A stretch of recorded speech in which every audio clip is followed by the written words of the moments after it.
Hi, this is Jacqueline here with the Grow Movement. We're growing, honey. We're growing. 23 countries. We're growing. Tell somebody. That's how you grow. I want to have a conversation with you today. I had talked earlier about George Floyd and the police department. I spoke on the police department. I didn't talk about George Floyd. I said the police department in New Jersey, in the wake of George Floyd's killing, are overhauling their use of force policy, which is great. That's good. And somebody had to go there. I wasn't going there. I didn't go there. But she went there, and I got to go and correct her. I had to go there too, because look, I'm going to tell you something. Regardless of what this man did, this man was a father. He had a little girl. I saw the little girl. So I know for a fact he had a little girl. These people try to assassinate this man's memory and say that this man deserved to die because he had counterfeit money, he was a crook, he was this, that, and the other. See, that's what we do. We jump on the bandwagon with the rest of the racists. And we say, well, he deserved it. He shouldn't have been doing this. And if he hadn't been over there, you don't know what that man was doing. You don't know if that man came out that store and said, you know what, Lord, I'm tired of this life. I'm ready to give it up. I got a baby. I want to do this, that, and the other. How you going to sit and judge and say what this man's life was? You can't say. But I tell you one thing. He didn't deserve to die. Nobody deserved to be shot and killed and shot down by the police and killed, sick dogs on them, water holes, all that stuff. Nobody deserved that. Do the police want that done to them? Do they want their family member knelt on by the neck and killed in broad daylight on CNN in front of everybody, kids and everybody to look at and see? Killed like a dog in the street? Is that what they want? Is that okay? No, it's not okay. That's why there's a Grow podcast, because this is not okay. This is oppression. And this is going to end. I'm going to keep talking. I'm going to keep running my mouth. And in the meantime, we're going to keep growing. So while we're growing, some people's mind going to be changed. They're going to start thinking, hey, look, I got an appointment day and time. I got to leave up out of here. I don't know what's waiting for me on the other side, but from what she say, it's some soul catchers waiting. So I best to get my life together. I think I better get right, because she talking like she got some sense. The program is growing. She says she lived in a haunted house with evil spirits. And she say that the good helped to overcome the evil. How do I know it's good spirits? The good spirits don't do nothing, but they there. And they help me overcome the evil to let you know that there are soul catchers that will condemn you to be a ghost or a tormented soul, just like the one I lived in that 100-year-old racist house that I lived in, who didn't want black people in there. They didn't want us up in there, and made it evident and clear that they didn't want us there. So I'm just telling you people, this stuff that you think on evil, that's real. You need to get rid of them Ouija boards and all of that stuff. You don't want to delve off in evil at all. You don't want to fool around with no scary movies. I used to do that. I used to watch scary movies.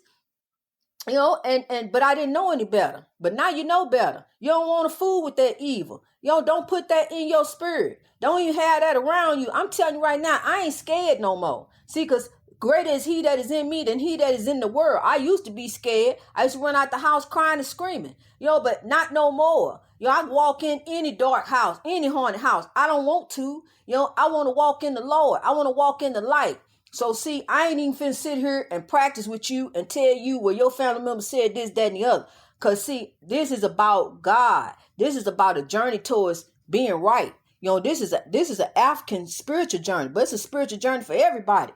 Because I'm finna tell you that there's no such thing as white supremacy. You need to get off of that. And you ignorant backwoods people thinking that black people came from you and are beneath you. We came from monkeys or whatever you think we came from.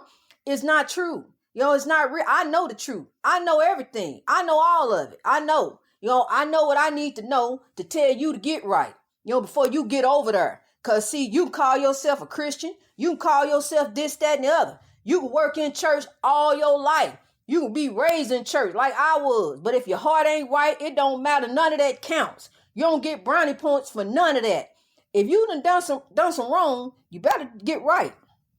You got to forgive. You got to forgive. You got to forgive yourself. You got to forgive whoever did you wrong. You got to let go of that grudge, because you can't do no get back. I already talked about the big payback. We just talk about it, but you can't do it. You can't act on it. You got to ask, matter of fact, while you even sitting there thinking and plotting, you don't throw that drink away and sit there and meditate on the Lord. Lord, help me. How do I get out of this? What do I do? And the Lord going to give you some solutions. Because I'm going to tell you something. Remember when you was in school and the teacher gave you a problem? Here, this your problem. She didn't want it. She gave it to you. And she didn't say, go talk about it. She said, go solve it. Solve that problem and bring it back to me fixed. So I'm telling you right now, solve your problems and bring them back to me fixed. Come back and we growing. That's what's happening. We growing. You get ready to start solving all your problems instead of sitting there talking about it. Sitting there calling so-and-so and see what so-and-so got to say about it. Because when so-and-so get done listening to what you got to say, they finna go call the other so-and-so and get them all involved in it. Your business finna be all out in the street everywhere. You already know that's getting ready to happen before you call them anyway. So instead of getting mad about them telling, start doing something about your own problem.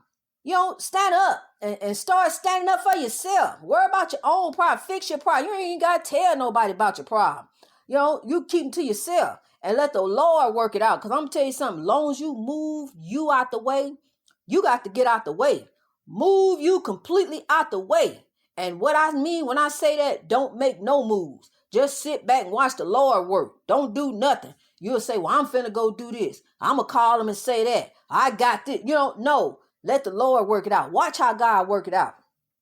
When you sit back, you in a situation. You sit back and you say, Lord, how did you do that? But Lord, brought you out that situation. All you got to do is just sit back and wait. Because look, the Lord done appointed people. You call them guardian angels, but the ancestors, and they working it out for you right now. You ain't got to get down on your knees for 2 hours, 3 hours at a time. Put a pillow down there with you. You ain't got to do all that. You ain't got to get on your knees at all. Last time I got on my knees about a couple years ago. You ain't got to do that. You meditate on the Lord. Start eliminating the chaos, negativity, and drama out your life. Look, they all think I'm crazy, but obviously, somebody got some sense because somebody stepped out the equation. I ain't gonna be a part of that no more. I ain't got time for that drama. I get a headache. My head be spinning. I can't think. I'm trying to think on the Lord, but I'm thinking on chaos, negativity, and drama. What you told me, how we gonna get out this situation? I already told you what to do, but you don't want to listen to me. You want to keep doing what you want to do. And then we got to work out another situation, how to get you out of this. But I'm gonna tell you something. I ain't God, but God gave me what to tell you to do, and that's the GROW program. And that's all I can tell you. I can't give you no more advice. I can't tell you call so-and-so. I can't tell you see what they say. I can't tell you well, if I was you, I'd do this. But see, I ain't none of you. I'm gonna tell you to do this, though. It's time to grow. Greatness reached over oppression through wisdom. Come on, get on board. Let's grow.